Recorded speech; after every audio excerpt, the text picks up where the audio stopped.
timing, positioning, and here's why strategy matters more than renovations. Today, I'm going to walk you through almost every single seller struggles through here in San Francisco Bay Area. Do we renovate or do we test the market and get a strong offer today? What is the difference if we renovated versus if we sold as is? What does all of this renovation, painting, cost look like?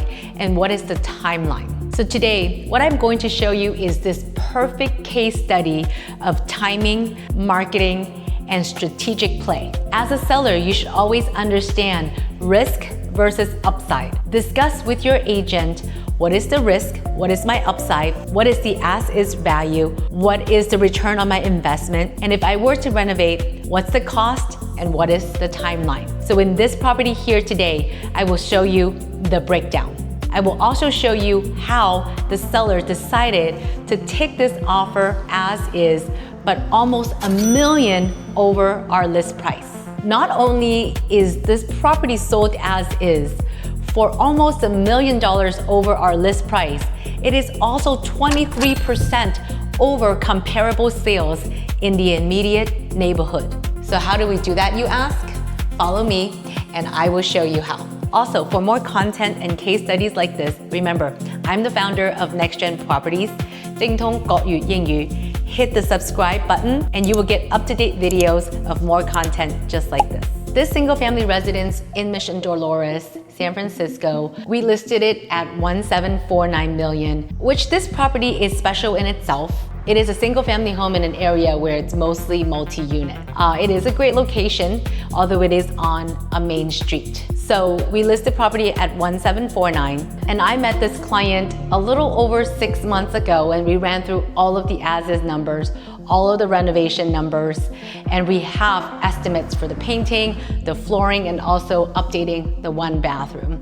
Before she decided to sign off on the renovation estimates, we put this property on coming soon. And that gave me an opportunity to reach out to my database, reach out to brokers in the Bay Area, also blast top agent network, do a little reverse prospecting, do a little circle prospecting, and drew in the first 2 hours of our first showing, 25 groups. In those 25 groups, we had 3 offers for this property within the first 24 hours. All of these offers were at least 20% over our list price. All of them were non-contingent, less than 15 days close of escrow, and they wanted to purchase this home as is, no repairs. Why? Because the buyers wanted to put their own finishing touches on this property. So these 3 offers came in within 24 hours of us having the initial showing. We have not painted, we have not staged, we have not updated the bathroom or the kitchens. Everything is shown as is. And the offers already came in 20, 30, 40% over list price, with the highest offer being almost $1 million over the list price. But the question remains, for my client, is that a good offer? Is it something they should take today or they should renovate? So let's break it down. So before we even talk strategy, let's talk about why this home commands this level of attention. It is a true single-family residence that offers scale, layout, and flow that buyers are competing for today. The living room offers the dramatic vaulted ceilings that offers architectural volume. And the floor-to-ceiling windows in the living room draws in lots of natural sunlight. The open kitchen with a peninsula island flows seamlessly into the dining area. It is ideal for everyday living and entertaining. The owner who lived here was quite the artist, and she already updated some of the home with a little bit of more futuristic taste about 10, 15 years ago. Overall, we are in a layout and space that feels open, airy, and connected. This upstairs living space also features the parquet wood flooring, generously sized bedrooms, and great separation of space. All the bedrooms are away from the busy street, located towards the backyard. Downstairs is the primary suite where this home truly differentiates itself from others in the area. The owner updated this a little bit more recently. It is a primary suite with a walk-in closet and an updated primary bath. The primary bathroom features the jet set, deep set tub and a standing shower. The sliding glass doors leads you right into a serene backyard with a pergola. This is true gardener's dream. The flat backyard is usable and beautifully, meticulously curated by the previous owner. The landscaping, the mature greenery, and a lounge area just under the pergola feels like an outdoor oasis. This home delivers volume, functionality, floor plan, and privacy. Not only that, it also offers indoor-outdoor lifestyle. That is truly why all of these buyers have stepped up. I am definitely going to get to evaluation of numbers and why the sellers decided what they decided on whether to take the offer as is or renovate and sell. All of these things might be different in your situation, but I will break it all down. But then let's jump into why this location also made it competitive for the buyers and why these sets of buyers really wanted to purchase the home as is because of the location convenience. This home is located in Mission Dolores. This area of the Mission District is vibrant and it is one of the most culturally rich and weather-favored areas in San Francisco. This pocket of microclimate is sunnier than the rest of the city. It is central, walkable, deep architectural character. What people love about this area is the identity and the community in itself. You are literally just moments from Dolores Park. In fact, this owner had a dog and she takes her dog to Dolores Park almost on a daily basis. Dolores Park is one of the most iconic parks in the city. This park is not just green, open space, it is a lifestyle. On a warm day, you're gonna see families, pet lovers, and professionals roaming the park. You're going to notice people picnicking there. You're going to notice musicians and skyline views. There's also community events in Dolores Park. For those who appreciate commuting to and from work, you're just a short bike ride to 24th and Mission BART station. That is a huge advantage. The 24th and Mission BART station connects you right to San Francisco downtown, or it also takes you south to the airport, making this location commuter friendly. And cars are optional. Although if you drive, we have a 2-car side-by-side parking garage. What's not to love about that? For those of you who likes boutique shopping, specialty restaurants, don't forget about Valencia Street. On Valencia Street, you're going to find boutiques, coffee shops, restaurants, real San Francisco vibe and energy. You might find yourself in places like the Tartine Bakery, Foreign Cinema, the restaurant, and La Taqueria. So this location alone, triangulated by all of those amenities, truly commands a premium. So when buyers compete here, they're competing for lifestyle, convenience, not just square feet, not just the cosmetic work, but convenience. So let's zoom out. Let's talk about the market. Let's talk about the San Francisco Bay Area market. If you looked at my latest video, you saw that there's peaks and valleys and cyclical cycles starting from 1997. But let's look a little closer. What happened during the pandemic? Remember, the pandemic caused the interest rates to drop below 3%. And it stayed there from 2020 to about April of 2022. When that happened, there was still a huge demand for housing in San Francisco. And when buyers realized the interest rate was so low that their affordability all of a sudden doubled, they gave that to compete for a home that they truly loved. So we saw soaring prices in 2021, early quarter of 2022. Right now, if nothing crazy happens, prices are trending back towards 2021 and 2022 peaks in certain neighborhoods of the city. In some cases, that's also happening in pockets of the peninsula. If you want to know where those are, please request and I'll make the next video. But for now, let's talk about this home. So let's dive into numbers. A lot of realtors make this mistake. When they're running numbers for clients, they look 6 months back, they look in the immediate geographic location. While that's great, that does not work for San Francisco itself.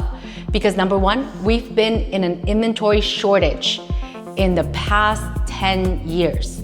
So if there's only 1 or 2 homes selling in a given month per neighborhood, is that really the most accurate data? But do we need to adjust if we're pulling old data 2, 3, 4, 5 years back? Absolutely. You have to adjust for inflation. You have to adjust for interest rates.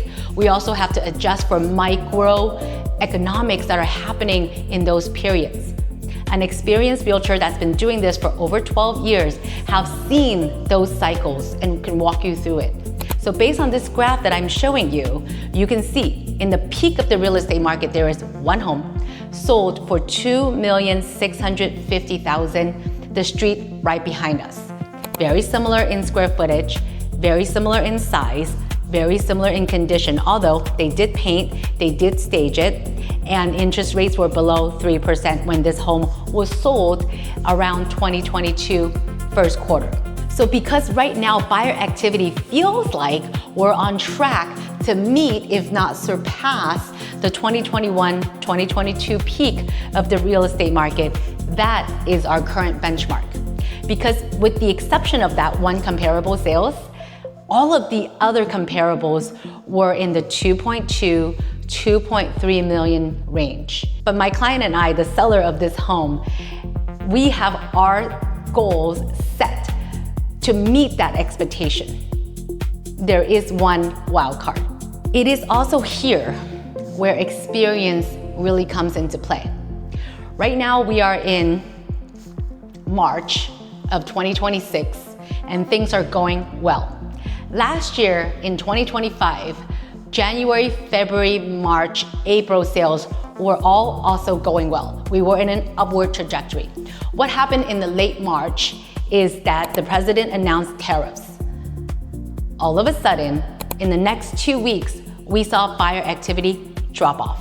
The number of offers, the number of overbids, the amount people were paying for these homes significantly dropped compared to the months prior. We also experienced a low market from May all the way up until August of 2025 until September, where things picked up again because buyers realized rates are down. I still would like to own a piece of real estate in the Bay Area, and prices didn't significantly drop as they anticipated, even with the tariff set. So starting this year, nothing happened, nothing crazy happened. Rates continue to trend downwards. So we are expecting home values to continue to rise as they have been. The only wild card is timing. What I love about numbers is it's always going to show us in real time or historic numbers that can put us and our situation in perspective. Here is something that I will review with every buyer or every seller. Let's come up with what these numbers and trends mean for us in our situation. So in this particular property that we are talking about, I will always run comparable sales. But because we were in a down market since May of 2022, we're feeling like we're just catching up to that. And I'm in real estate every single day. So I can tell you in real time what's actually happening. Couple that with current data and historic data. So here it is, the fact that we've received offers that are well over list price, 2.3, 2.4, 2.5, 2.6, you name it, almost $1 million over list price. And if we are over 2.6, here are the numbers. This property that I have listed is around 1,875 square feet. So in San Francisco, no property is one and the same. On average, I'm pulling comps that are a little bit larger. This one did not list the square feet. This one is a little bit smaller. The rest of them are a little bit bigger. Fine. Then we look at the average price per square feet. So if I'm at 1,875 square feet times 1,152 price per foot, the property should be at a median price of $2,160,000. Now, we love the floor plan. Parts of the home have been updated, so we should have an upward trajectory. So you are going to notice I am pulling from comps that are when interest rates were below 3%. But factoring inflation, factoring in low inventory, Factoring in, we are on an upward trend, and I will show you in just a minute why I say it is an upward trend. The graph is going to be very obvious. So pulling these data is not wrong. We just have to put reasoning and narrative behind what was happening at that time. So the percentage overbids are here, the list price versus the sales price. Back in that time, the prices weren't listed as astronomically low like we are today. Buyers are already coming to me saying, hey, Samantha, what are these list prices? Today, oftentimes, let's not think about the list price. Let's think about the competition. Let's think about what's this home worth to you, the location, and how we structure our strategic offer. So the median sales price is $2,375. We already have offers over that. But that does not mean the seller has to sell, because if we're on an upward trajectory, some sellers will say, well, then maybe I will renovate and wait. And I will continue to show you what the cyclical trends are. And some sellers are risk averse. Some sellers want to give it a shot in the open market. And whatever the result, whatever the outcome is, they could live with it. Great. I present information. I empower my clients to make a decision for themselves. As long as they're happy, I'm happy. And the highest comparable sale is absolutely at the peak of the real estate market, painted, prepared stage, and they sold for that number. So that sets the bar of where we want to be, but everything else is well below that number. In real estate, in my marketing plan to the seller, it always includes things that we can control and things that we cannot control. What we can control is marketing. That is what I specialize in. I know how to communicate. I know how to market a property, leveraging social media, leveraging press release, leveraging communications, and getting this property out to people who needs to see it. I also control follow-ups, calling, emailing, and texting, sometimes personally, sometimes mass blast. But people are going to see this property, and when they do see it, they see my video, they see my photo, they see the staging and the preparation, and they're going to fall in love. I also make it a point to tell buyers what they're buying. What is this location like? So the marketing is really important. That I can control. That is going to be top notch. What I cannot control is the uncertainty in economics, the uncertainties in our economy, what's happening in the government. And I also can't control how buyer feels about this general market, unemployment, none of those things I can control. But I always do my best to time the market for my clients. There are instances where I would sign the listing for a year. If my clients are not in a rush, we'll time the market and see when it is best to put it on. In this case, right now it's a hot market. We have 3 offers all over asking. One of them is almost $1 million over the list price, almost at the peak of the real estate market. And we haven't painted, we haven't staged, and the seller has holding costs. So the seller and I had a Zoom meeting and we went over the chart and the graph of the last 10 years. Then we come to a charts and a graph situation. But remember, if we are looking at this charts and graph, we can look at this line, right? 5 years ago, numbers start here, and today we're here. It's still a slow upward trend. It's not dropped significantly, but there are peaks and valleys. So what happened in these peaks and valleys? So in 2021, we slowly climb. There's these, average, there's these median sales prices of historic peaks. So this is to show the seller where we could be based on historic peaks. Of course, every home is going to be different. And I could backtrack this data to see how much renovated it is. Is it on a quieter street? And what size? What's the price per square feet did they sell for? Because looking at this range, I'm at $1,875. We're right there in the middle. But what had happened last year? January, we started a really strong incline all the way up until April. Do you remember what happened? Right in mid-March was when the tariff talk happened. When that happened, the buyers just felt like the market might change. Is it still going to be a strong seller's market, or should we wait and see what happens? So like I've said before, we then since the tariff experienced a decline of the market up until August. Numbers are numbers. And we didn't experience the slow incline up until September, all the way until the end of last year. So then here we are, just beginning of this year. Remember, these are closings. So we have January closings, we have February closings. We are definitely the graph looks good. We're inching back up. So if I was the seller and I'm risk averse, the offer is already above a lot of these historic peaks. Maybe it's good enough for me to not spend the renovation and capture this hot market. Or I can bank on this graph continuing to trend upwards and say, I will put in the investment today, hopefully in 3-4 months from now, it is going to continue. If not, I have time to wait. I will hang on until the next cycle starts, and Samantha is going to tell me when they are. Or I can put it on the market and give it a go. I am at peace with whatever outcome that will happen because I've made that decision with clear information as to where the peaks and valleys are and what should be my return on investment. So these are trends and graphs that I make sure my clients have, coupling with the easy to read comparables that we present here. And I always welcome my clients for an open conversation, a two-way street, so that way we have a meeting of the minds and we can come up with a win-win. Also, really to note, we can give you price per foot information. We can also give you how many listings there were. And I can tell you, we have an inventory crunch. So there really was not that many. The entire district that this property sits in the entire month, there's not that many homes for sale.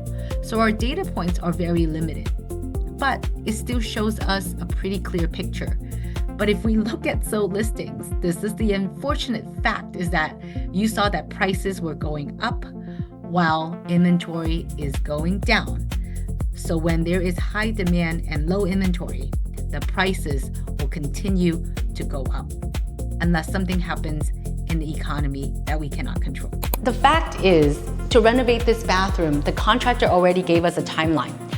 If it starts March week 1, he can do the work in 2 to 3 weeks. But the problem is there is 3 permits: electrical, plumbing, and also rough-in inspections.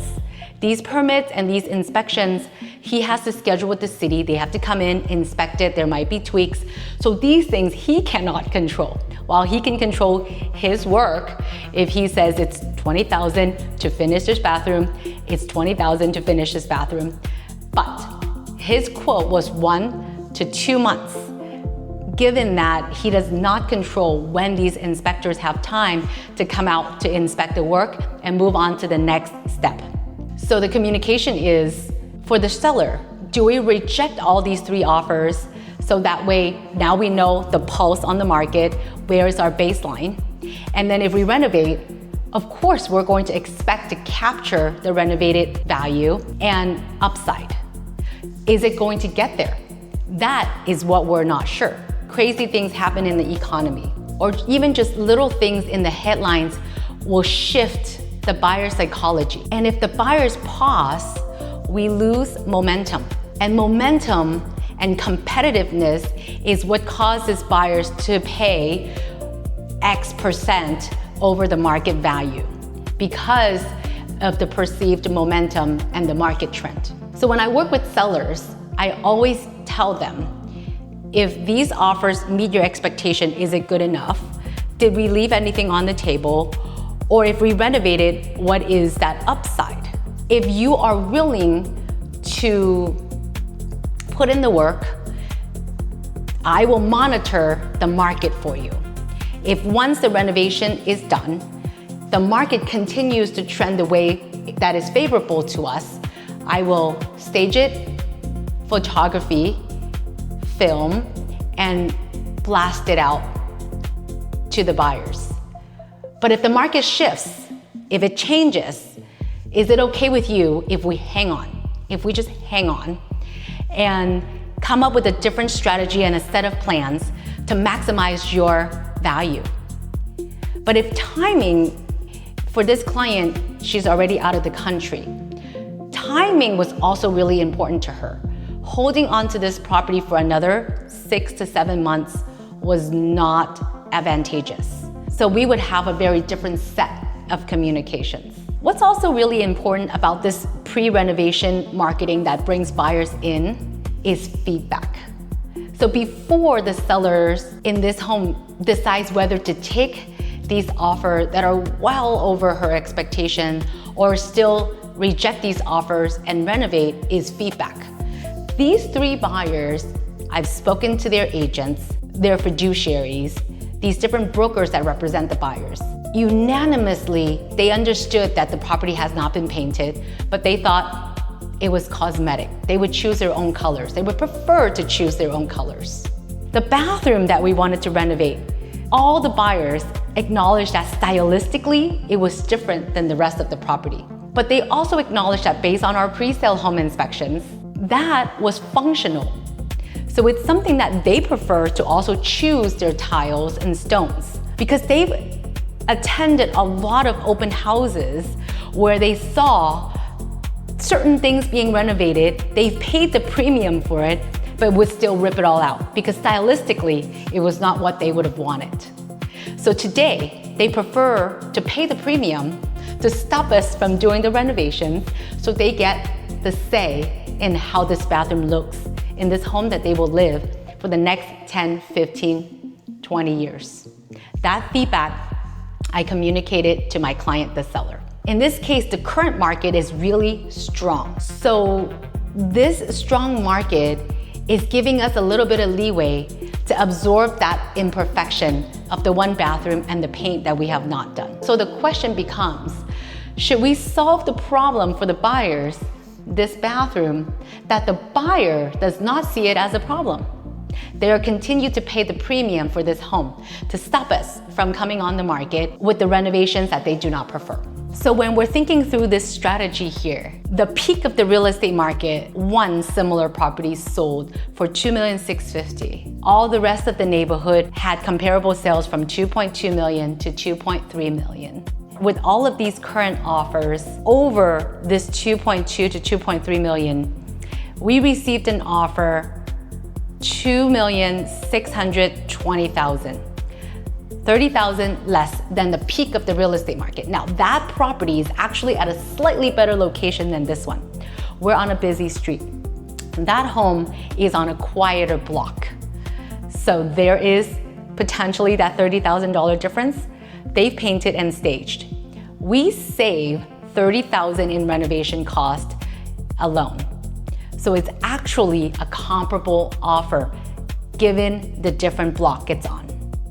The seller had a decision to make. What would you do?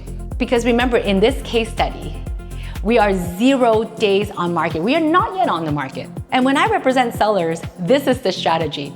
I have a different set of strategies for you, buyers, if you're looking to buy an off-market, a for sale by owner, and a home, and win in the Bay Area market. But in this case study, we're talking about sellers alone. So now we have multiple offers. We have 0 days on market. The seller has all the leverage in the world. She can counter. She could reject them all and go ahead with the renovations. She could also consider one of these offers and take it as is. Because remember, these multiple offers ask for the home as is, no renovation, no contingencies, no painting from the seller, no credit. They don't want us to stage, no garden work. So what changed? Here, we have the strongest position in the bargaining table. How I did that is by positioning this property for maximum exposure, limited showings where I'm here in person to meet the buyer and their agents. I have a strong marketing narrative. All of the disclosures are ready. Pre-sale inspections are ready.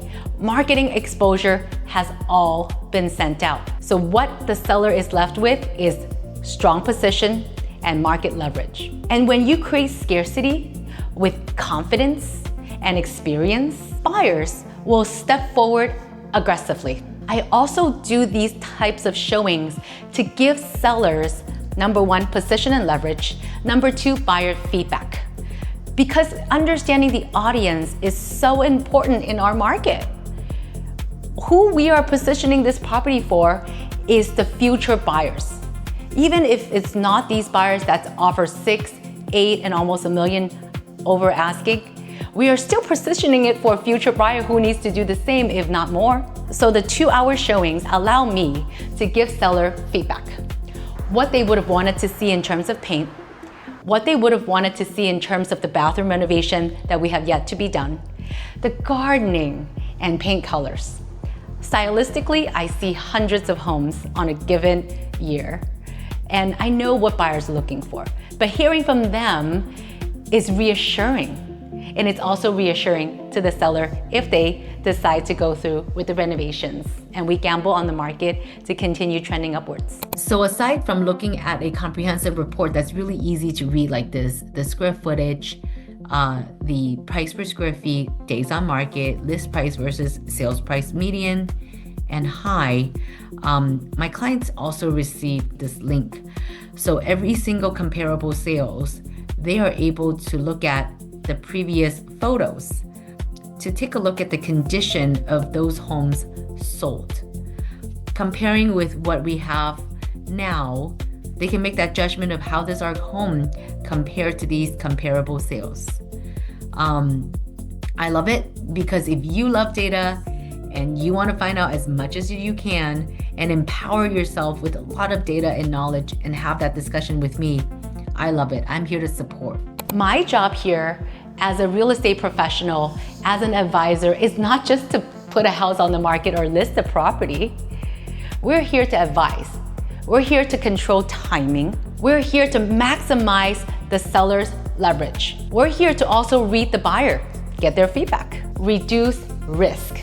I'm here to reduce risk for the seller because it really depends what the seller is looking for. And we can work together to come up with that strategy to give you that leverage and reduce risk and maximize value. We need to create competitive environments. And in some cases, that might mean renovating it to our target audience to create that competitive environment. But sometimes it's also recognizing that the market might be a little unstable and communicating that with my clients in advance. Some sellers will still move forward with the renovation, and that I also love. But if they are risk averse and they prefer to take the offer that's already over market value today, that is absolutely their choice. So some of you might ask, I've watched the whole video, what are my options here? If I was a seller, what were my options here? Option 1 is to negotiate with the 3 offers in hand, the ones that are already 20 or 30% over market value, and see if we are going to accept or counter to eliminate timing risks. Option 2 is given that buyers do not mind the bathroom and that is going to take the longest to renovate, perhaps we do the in-between. Leave the bathroom alone since our target audience is telling us they don't mind this bathroom aesthetic. So we should paint, stage, and get it on the market quickly, and that is option 2. Option 2 is important because painting and staging, and we can do that quickly, we're still capturing the market trend, the upward swing of the current market. Then of course, there is option 3. Continue to move forward with our full renovation of the bathroom, understanding that is going to take 1 to 2 months to finish, paint, stage, and get it on the market because that is presenting this home in its best light. We are going to aim for theoretical upside if the market will continue to trend upwards as they are today. The risk is timing. If the market has a slight shift or if buyer demand drops, then we may have to wait a little longer to get it on the market to capture the upside we were looking for. And remember, all of these are valid options. I will go through every one of these with you, but the decision will just depend on the seller, your tolerance level for risk. Because here's the reality. I can't control what happens in the economy. Neither can I control what happens with the interest rates. I definitely cannot control what happens in the economic headlines, but what I can control for you is position, timing, and marketing, which I do very well. What I can also control is execution. Aside from execution, my marketing also captures demand. So that is also why timing matters. Positioning matters. Knowing your target audience matters. The marketing efforts, the communication is going to matter more than the tile colors in our bathroom. For this home, we have prime location, strong floor plan and flow, and the buyer demand already showed up. So the question is not whether this home is desirable because the buyers already spoke. The question for the seller really is whether we're going to convert this desirability into certainty. And that's the strategic conversation every seller deserves to have with their real estate professional. Follow me for more. DM me for what the seller chose to do with this property. Remember, I'm Samantha Huang. 我会讲中文.